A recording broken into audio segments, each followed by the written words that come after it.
Well, 2024 is almost over, so here are the best things that happened in Magic this year. At number 5, we have Nadu, Winged Wisdom. This bird was probably the most well-designed card that we've seen in recent years. It pretty much lets you win every game you played it in, and if the going got tough, there are even ways to draw out the game with the Nadu deck. Certainly Wizards intended this as all the players want is just to race each other to their win condition and end the game. Also, why have variety when you can just have Nadu triggers?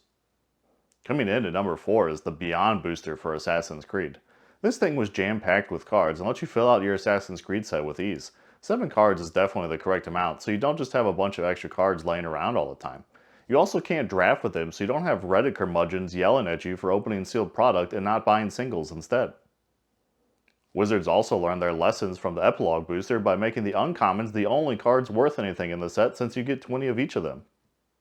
I'm going to give a big warm welcome at the number 3 slot, just the Commander precons in general.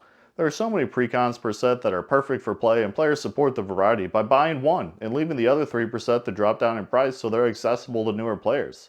Stores love this system too since they're required to buy all 4 of them, and now they know they'll have available inventory forever. The precons this year really kept this trend together and have shown their worth. Next up at number 2 we have Vein Ripper.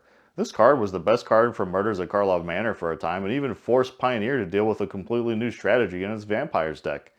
It seemed perfect for a while until it became clear that the true heroes of Pioneer, Izzet Phoenix, were no longer the dominant deck in the format.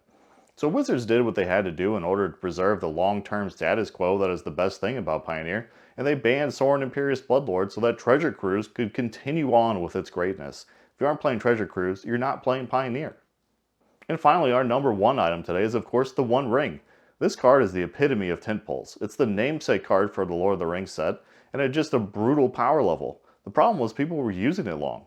This card is a collector's item and not a piece of your Modern deck, and we know at least 60% of you put this thing into a deck and put it out on the battlefield instead of setting it on a shelf right here where it belongs. Have you ever even looked at it longingly and muttered, "My precious," to yourself subconsciously? Well, you got what you deserve, but this thing is banned in Modern and cannot be afforded by everyone who wants to use it properly. And that's the end of my list. Let me know what you thought were the best parts of Magic in 2024 in the comments, and thanks for watching. Take care.